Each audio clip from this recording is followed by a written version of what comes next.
B-Bad and Brandon. Yesterday. Yeah, you did. I love going to see Arco. It's an experience. Did you fall asleep in the chair? No, we were speaking footy the whole time. Fuck, he loves footy. Bro, we literally... We should get him and the Big Daddy Addy on for a potty. Oh, man, that'd be phenomenal. We literally just... Footy boys. Before we even sat down, we started talking about the Dally M's and... Who won? Nico Hines. Oh, not Ben Hunt. No. Nico Hines destroyed... Well, by destroyed, I mean, like, he ended up, I think, 6 points or 5 points ahead of James Tedesco, then Ben Hunt, finished on 38 points, which is a record-breaking points, like, ever. Because Ben was in front. Ben was in front at the end of round 12. Yeah. And I think, you can't deny Nico Hines has been a game changer for the Sharks. There's a lot of hate coming out on social media because the Sharks, I don't think, played a top 8 team into the finals, like in the last 6 rounds. So they're saying that favored him. And it's like, bro, he played phenomenal. Don't take it away from him. Yeah, I don't follow. I didn't realize that part of the ladder game selection, but I feel like something that needs to change. That's not really a fair. No, I think as Big Daddy Addy said, which is my favorite name for him. Yeah, I wrote that on the post. Yeah, I saw that. Same. It's not a fair competition. No. There's too many teams or whatever that they don't play each other twice, or some teams don't play each other twice. Big yummy boy. Yeah, I am today. But yeah, Nick, I think he deserved it. I thought it was a really good fucking. Well, it's not his fault he didn't play the other teams. Yeah, exactly. At the end of the day, he didn't select himself. I think the hate that's coming out toward it must be really hard being a professional fucking athlete, eh? Doesn't matter what you do. I think everyone's gonna hate you. Oh, mate, there's no matter what you do. One of them will get a hater. I'm pretty sure I have plenty. So no, I want like on the podcast, like someone like just come out and just like bag us. It'll be fun. Just be like, what you said is bullshit. It's not right. I wonder if we've ever said anything controversial enough to cause a stir. Come on, go for it. Come at me, yo. Speaking of, I was going to give you a speaking of. Oh. Like one of my clients, he put up his a guitar video on the YouTube. So he's just he likes playing guitar, and he says he's not the best guitar guy, and just put a playthrough up, and then on popped like a fucking keyboard warrior, and just like pulled his guitar solo to pieces.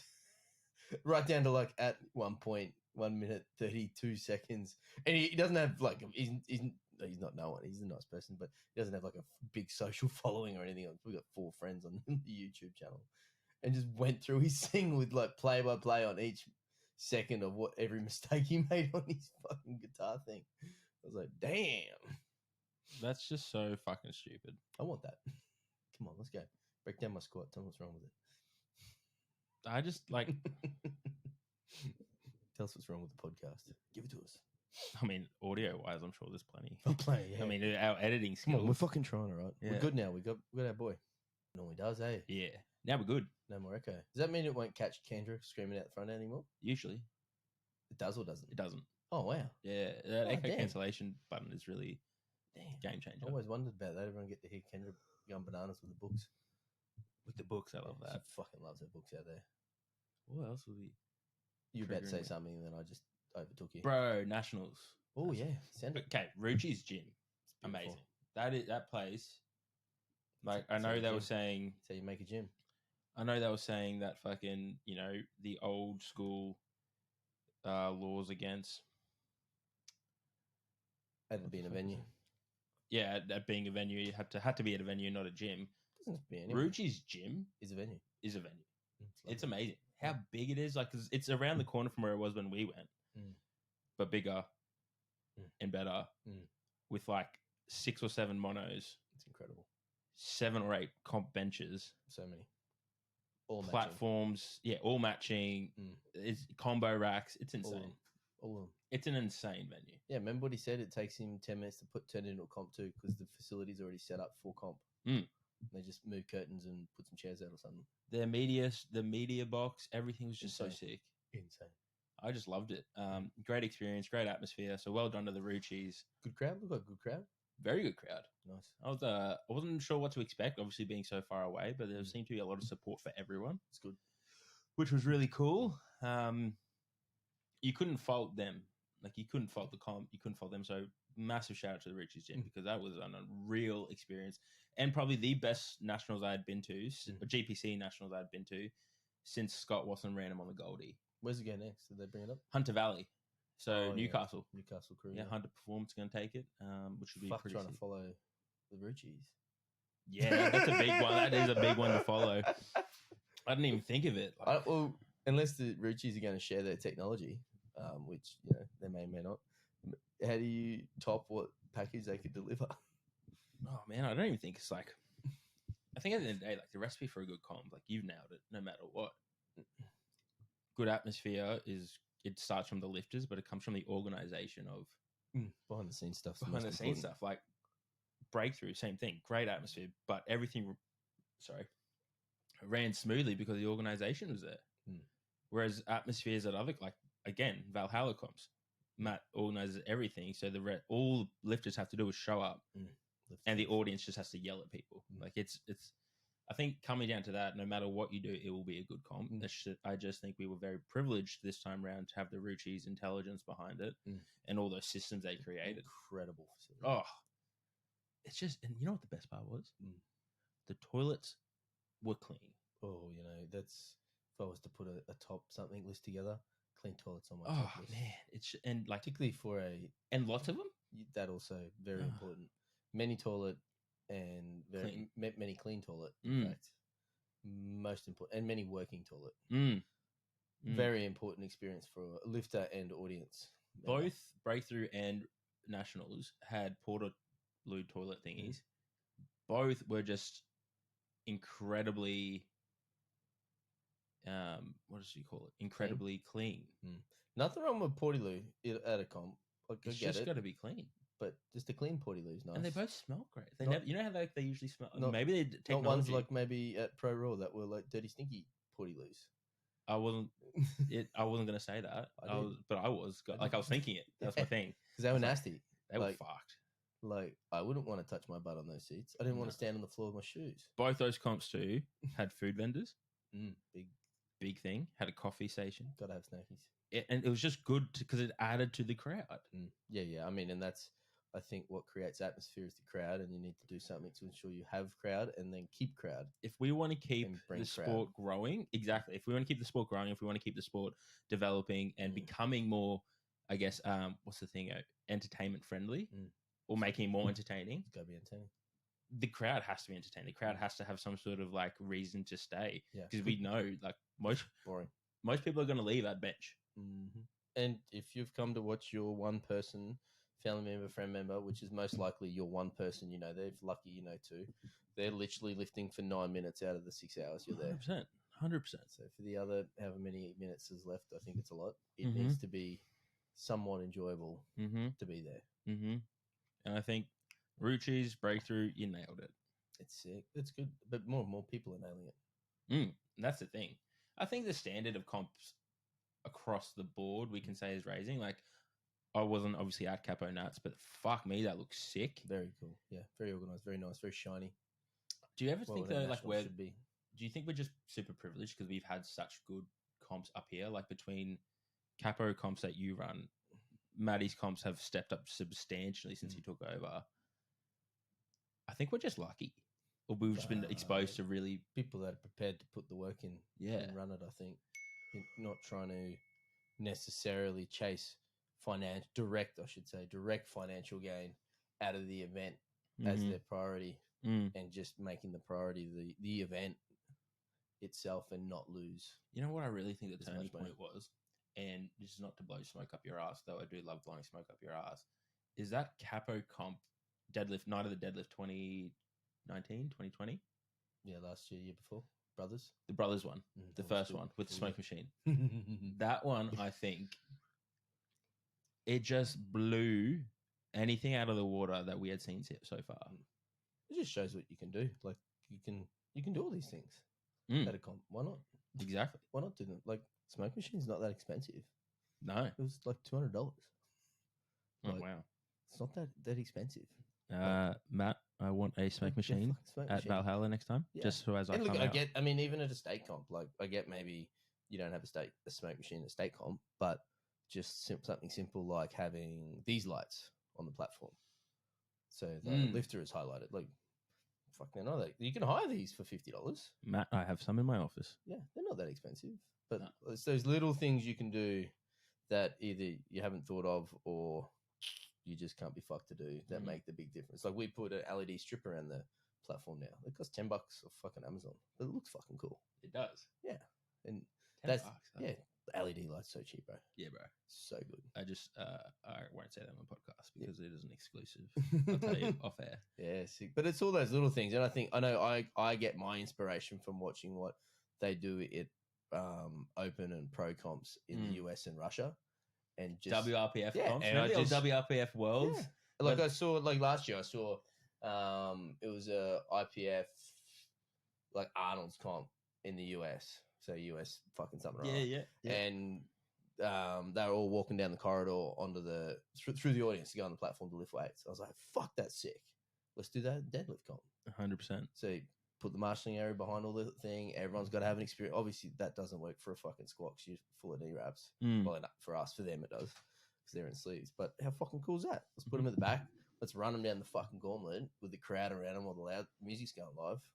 It's sick. 100%. So, I think there's so many ideas that we can like leverage to create a better experience, not one just for the lifters, but as it comes back to the audience. Yeah. I think we need to make it more entertaining.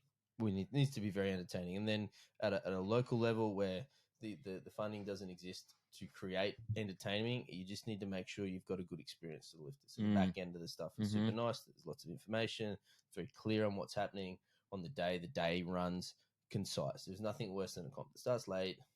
There's nothing worse than a comp that fucking finishes late because the spotting, loading, organising the comp takes forever. I think as well, just put your information out there. Don't expect the lifters to pass on the information to the coaches. Yeah. And the cool, and that comes down to, I don't know what everyone else uses, but we use Eventbrite. I have no concept of a fucking computer. I'm illiterate on a computer, but I worked out how to use Eventbrite. So that shows how easy it is. It is. That piece of software is so powerful to be able to manage a comp. Like I literally set up a comp on the fucking 12 weeks out and I don't touch it. Super simple. It does everything. It auto regulates all the emails, all the information, everything you want is all done and sorted, and you don't touch it. And it's done. Collects all your money, pays you. And it's brilliant. And then I don't even think though, like it doesn't cost you anything because it takes a certain percentage. Of the so you can that's fee. It. So you either choose and that's the other thing. Someone said to me, "Oh, I don't want to use that. It costs money." So we'll fucking either make the lifter pay for it, or charge that extra. So you hide the fee in the price, and fucking done. And then, I think the lifter take a hit of $5, and now you don't have to fucking worry about anything. That much. It's not like, it's about $3 to $5 depending on what the entry fee is. Yeah, and like I think because I've used it in the past for epic days and epic fucking awards, whatever. Super easy, but I'm pretty sure it like cost me $1 per thing. I'm happy to wear that cost, but I'm also sure if you put up your fucking entry fee by $2, whatever, so the lifter has more information, I think they're going to be fine with it. Yeah, 100%. And then I know on the back end, I set up so when you buy your ticket, then there's some shout out for the sponsors, and then the fucking entry form pops up, and then you get an email saying thank you to coming to the event, and then there's the fucking details again, weigh-in times. Remember, it's a capo comp, it's a novice comp. Here's our fucking sponsors again. You normally get one or two with a shout out for the sponsors and a reminder the comp's coming. And then on the day, the finer details will come out 2 days before. And you can type all that fucking shit. And it's all set. Yeah. All set, pre-regulated, pre-automated. Very good. Very easy. And then you can almost create a template where it's just a repeat process. Says, do you want to use the one from Night of the Deadlift? And you click yes, and then all of that goes. So and then you just got to change a couple of things around. Maybe the name of the comp. Don't forget that. And then forget that. And and maybe get someone to proofread it, unlike me. Fair. But welcome to Capo Queensland. It's so, but like that's an easy process. Yeah, I love it. I think it's super easy, and that sort of stuff adds to the lifter experience. It makes it easy for them to do the thing. Yeah, but to summarize, Ruchi's comp killed it. Yeah, super cool, really cool. Shame it was all the way in Perth. Shame that I know. Perth is a unique refereeing over there, or not so much, just a higher standard, and people got called out. What do you reckon? Because I saw some reds, I didn't follow it too closely. I think okay, so there's a couple of things, and I don't want to be triggered or anything, but the level of reffing was fine. I think it was very even across the board. Good. I thought because it wasn't just refs from Perth, we had Vicky from obviously the new president of Presidente. GPC. So congratulations, Vicky. Well, we had her from Melbourne. We had President Vicky. Susie and Matt from Queensland. Beautiful. Some dude from WA, I can't remember his name, sorry. And then we had Lee Marshall as well. Big dog. Fuck, he's a legend. I fucking love Lee. that bloke. So it was a good mix of referees. I thought good. the standard was great. I probably disagreed with maybe one or two calls. But that's fun. But that's the nature of the sport. As long as they've got a good reason for it, I'm happy to walk away. So I think it was fun. And like the biggest one for me, everyone kept always, still talking about is probably Lily Riley's 260 squat. It was high. At the end of the day, it was high. No matter what your angle of whatever phone you got. Yeah. I was side on. I agree with the referees. I was disappointed, yes, but that's just the reality of the sport. I think people for an elite move the big weights like that. Fuck, sometimes 100%. You don't. But there is no excuse for the amount of bombs that happened across the 2 days. I don't understand. For an elite level competition, get your fucking opener at least, bro.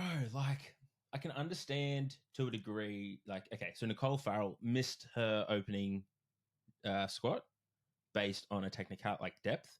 We know she's been a high squatter in the past. We've worked hard to change that, so she got a second attempt. Bit nervous coming to a big comp with new technique, so I can understand that. But if you miss your fucking opener on strength, you've already failed. Your coach has failed you. You made a mistake. We know it's not a secret anymore. Open at something that you can triple on your worst day. No more than 90% of your max. Second attempt, up to that 95, 97%. Third attempt, 105%. See what's left. 100%. But you should obviously you're a coach, but I've done some coaching. You have done some coaching, but after 4 weeks, 3 weeks out, where your client's probably going to be. Yeah, you got an opener in mind, you got a last warm up in mind, and then you got a ballpark third. Yeah, 100%. You've got a good and a bad day third. The amount of people, and I'm not even talking like newbies to the sport, but experienced lifters that opened way too high. Like I'm carrying a bruise on my arm to prove it. Like being dumped in the slings, like fuck me dead. I get maybe one or two people that are like, all right, I'm here to win today. So that means I have to fucking go. It's either live or die on the sword. So you might see one or two in elite comp, maybe do that. But I think as a general rule, you should see a lot more 3 from 3s. And especially in the squats. Yeah. Like, you got to get on the board. Well, yeah, particularly if you're trying to be competitive, your third attempt, in my opinion, you should be hitting something you can get, because if you don't get your third attempt, you're no longer in the comp. Unless you're some elite outlier that can beat everyone. But I understand where you're coming from in terms of getting, you got to like live or die, whatever. But if you miss all 3, you're not even in the meet. No, it's over. So I'm like, take your first attempt easy, and then jump big. Yeah, jump bigger, jump fucking whatever you want. But I always tell my crew, they're like, what are we going to get? I said, man, we'll just see what the platform decides, because you don't know what you're going to be like on the day. There's so many. I don't care who you are, how many comps you've done, you're going to be nervous. Yeah, there's so many external factors to that day, and fuck, one of them is maybe the peak was missed by a day. So, and you don't know that until you put a barbell on your shoulders and you start warming up. One of my pet peeves that is not seeing people willing to drop an opener too. Like, yeah, bro. Like if you warm up and you're off, no brainer. Fuck, cut it back 5. Build some confidence. Literally. Maybe it was just a shitty rep in the warm up room. Cool. Because now you go, oh yeah, cool, I can do that. And it was funny, like, you can't use the equipment as an excuse, because everyone has the same equipment. Yeah, or even fuck when you travel to another, you're traveling to another gym that's not your gym. You are potentially going to be using equipment that's not from your gym, because it's not your fucking gym. Yep. So be cool with it. You can't because they had, I guess the more traditional style back-facing monos out the back and then forward-facing ones at the front. Yeah. That's not an excuse. Well, guess what? It does the same thing. You just face in a different way. Exactly. Like no matter what, like your opener should cater for the fact that you're not used to it. So I think. And then the other thing, if it's really that important to you, everybody knows Richie has a forward-facing monolift. Like it's not go find a gym that where you train, like in the suburb or the fucking state you train in that has one. Go find one. You do it. If that's going to be a problem for you, go use one. But and I dare say this. Well, we have one. I'm sure. I know with Warrior Performance used to have one. If they're still, I'm pretty sure. Yeah, they're still there. Yeah, Melbourne's got them. Melbourne's definitely got them. Everyone's got one. It's not. Yeah, and it's not a fucking excuse. And I mean, also at the same time, the J hooks do the same thing. Yeah. oh, it's the mono's fault. No, actually, it's just the things are at the back instead of the front. Like it's still the same thing. It shouldn't change the outcome. But I love forward facing mono. I think it looks cool. I think it does look My cool. only feedback is I was watching some of the spotting, and the plate spotter on one side was behind the plates, which was good, but on one side he was in front of the plates, which was fuck. Come on, bro, be at the back of the plates. We're meant to watch the fucking thing. Yeah, I think I love that mono. It's beautiful. It is a glorious mono, and I definitely don't think it's an excuse for you to be missing lifts. I think it's just your own ego. So open lighter. And I just I was lighter. shocked at a national level comp how many people bombed. Yeah, silly. And if you're going to open lighter, make sure in training you practice big jumps. So you can open light and jump big. And whatever big is for you might be 10 or big might be 50. Whatever that is. I think a lot of people are afraid to jump big. Yeah, but if you train like that, it's going to carry over into the comp. Yeah. Your nervous system will adapt. Your body will adapt. Yeah. So I'm a big believer. Psychologically, you'll be good with it. You almost like train hard, compete. He's like, no, train like you compete. I don't. Anyways. Yeah. And Scott to depth. Like Terrence Titus said. Right. Yeah, just like he picks up his master's award and he stands up to the crowd. He just takes the microphone off and goes, "You know what? Great comp. Thank you, everyone. And squat deeper. See you next year." I love that. Terrence is a badass. Thank you, Titus. I think the other thing is like there shouldn't be, but there should be no place for arrogancy in this sport. No, Bubba won't let it happen. And I don't care how strong you are or how strong you think you are. Treating everyone at the comp with respect, like that'd be nice. I think a lot of people forget that the spotters, loaders, referees are volunteering. Maybe getting the $50. Maybe. That's if the comp meet directors, good. And I'm not speculating. Yeah, exactly. I don't know about the Rucci situation, but I'm assuming for the better part, even if they are paying $50, that's not much. Nah, not for what you do. You respect them. If something goes wrong in the day, you do not stand there and fucking yell at the spotters and loaders to hurry up. Yeah. You just have to. It's just what happens. Yeah. And I think just a simple reminder to people that shit can go wrong, and then just to respect everyone could go a long way in this sport. Yeah, I had a good one for you. I had some conversations with some people after our states because we're very rough. We gave out some very well called squats that were all fucking high and got reds. And I had people ring me, "Oh, mate, blah, blah, blah. Mate, I don't know about those things." I said, "Well, look, here's the resume of the people that are refereeing you." I said, "And look, do you know what? To be very honest, one of the challenges we have is that we don't have enough referees in other gyms. Is it something you'd like to learn about?" "Oh, just, I don't have, the time." I said, "Well, if you want to rip on a referee, how about you fucking try and be one?" Yeah, get in the seat. Yeah, and then learn the standard in which they're fucking trying to do. And then you might have an appreciation for what that person does and they give up their free time. And that's like they're giving up their free time. Yeah, because they genuinely enjoy the sport. They love the fact they have front row seat and they genuinely do not enjoy giving you reds. No. It breaks their fucking heart. Look, to be honest, I enjoy giving you a red if you're a cunt. Yeah, I'm not going to lie. Have one for being there's a hot tip for you too. If you squat a little high and then you get a little cranky, I don't think it'll matter how you go on the next one. You're probably getting a little bit more reds. Yeah, like just that's what don't be a dick. Brooke Floyd wrote a great post the other day, one of my coaches. Don't be a dick. Yeah, don't be a dick. It's just so simple. Like, I don't care who you are, how strong you are, or how strong you think you are, or what you think you're entitled to. As you said before, the barbell doesn't fucking lie. No, it tells you. That and gravity combined together. Lol. Yeah. Giving a red light is as irrefutable as gravity. It exists. Yeah, exactly right. And when you complain all you like, but, at a national meet, like you said, all those names are high-level people. If they decided it was a red, then guess what? It's and they are red. All those refs there were graded to be world referees. They all passed. Yeah, there you go. Standard's nice. I think it's great. I just and if they make a mistake, that's why there's three of them. 100%. 100%. Yeah. And just like I think I've learned, especially. I mean, I've been guilty of this before. It's just you just cop it on the chin and walk away. Yeah. And if you're genuinely curious, so you can improve yourself. Is that either a coach or a lifter or have a better, deeper understanding? Ask in a polite manner. And a referee will enjoy telling you because they don't want to give you reds again next time they see you. Yeah, 100%. Especially like we all know each other in this community. Yeah. It's not fun giving your friends reds. Yeah.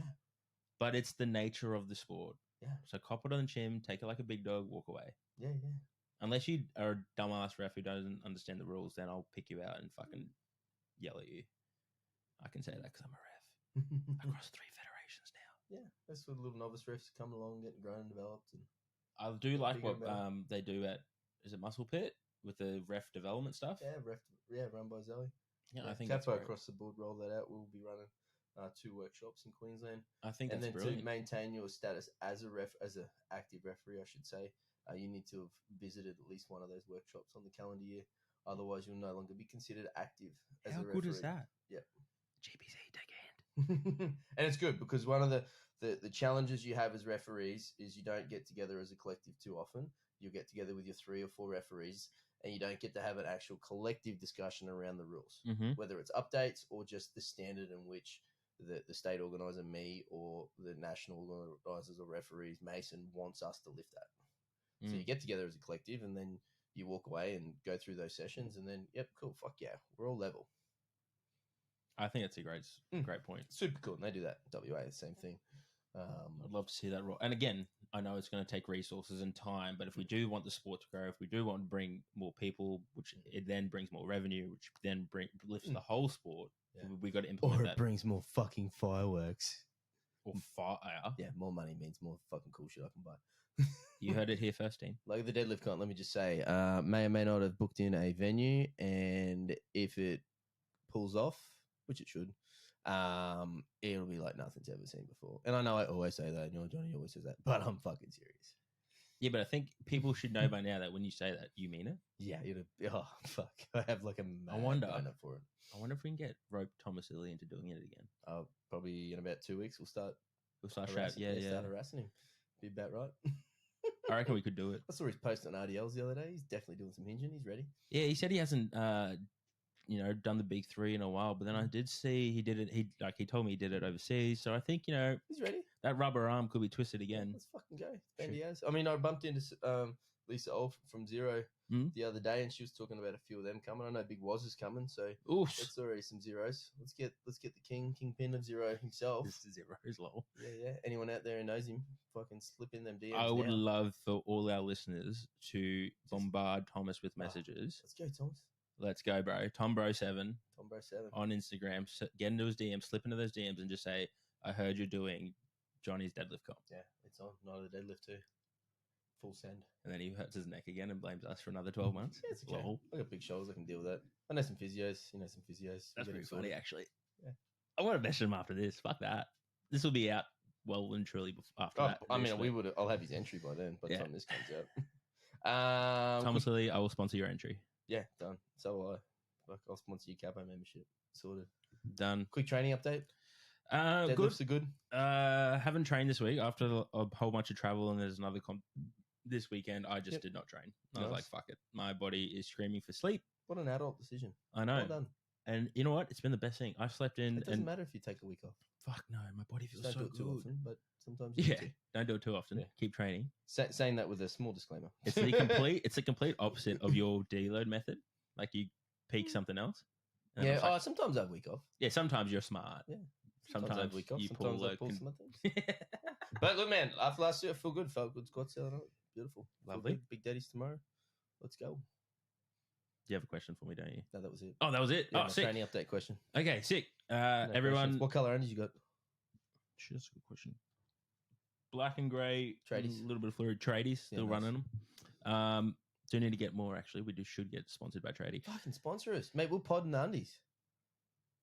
That's an idea, actually. Anywho, you guys know where to find us at Johnny_BeBad on the Instagram and Socials. at Epic_coaching on the Instagram platform. And at the Platform Podcast, of course. How did I forget that? Peace.